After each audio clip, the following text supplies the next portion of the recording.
So without wasting time, let me quickly move towards our lab session and we'll add another node, that is prompt generator. So click on plus icon and here we have to add AI agent. We can rename it to prompt generator. Here you have to choose define below. Now you need to write the prompt. So basically you are telling the AI to generate one strong single image prompt by combining two sources of information. The first one is the user request. So whatever the user typed, like an Indian actress wearing this suit in full body pose. And the second one is the image analysis output. So I have already created the prompt. Let me show you this one and paste it here. So this is the prompt.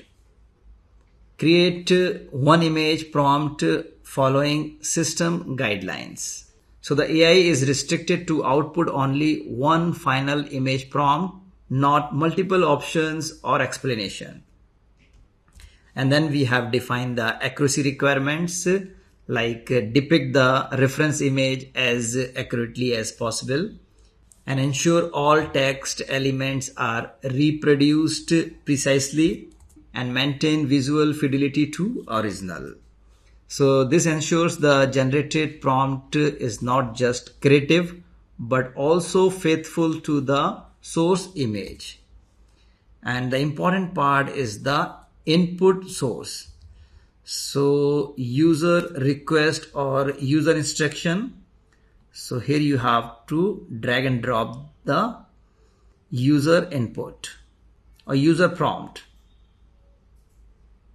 So click on this on form submission, just scroll down and this is the prompt. And the next one is this one, reference image description or image analysis, which has been done by your previous node. This is the analysis. Just paste it here, right?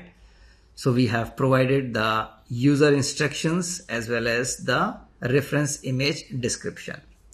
So the next important is the aspect ratio. So basically it uses user's preferred one. If not provided, defaults to vertical. And then we have the process steps, analyze user's prompt requirements, review reference image description thoroughly, and determine appropriate aspect ratio. And the important part is it will use think tool to verify output before finalizing. Okay, so we have to add think tool as well to this node. And final, the output, it should be single comprehensive image generation prompt and that accurately captures all specified elements. So let me come back here, save this one. We have just provided the prompt to this AI agent, but how it will work? So we have to attach any LLM to this AI agent. So that's all. We'll see you in the next lecture.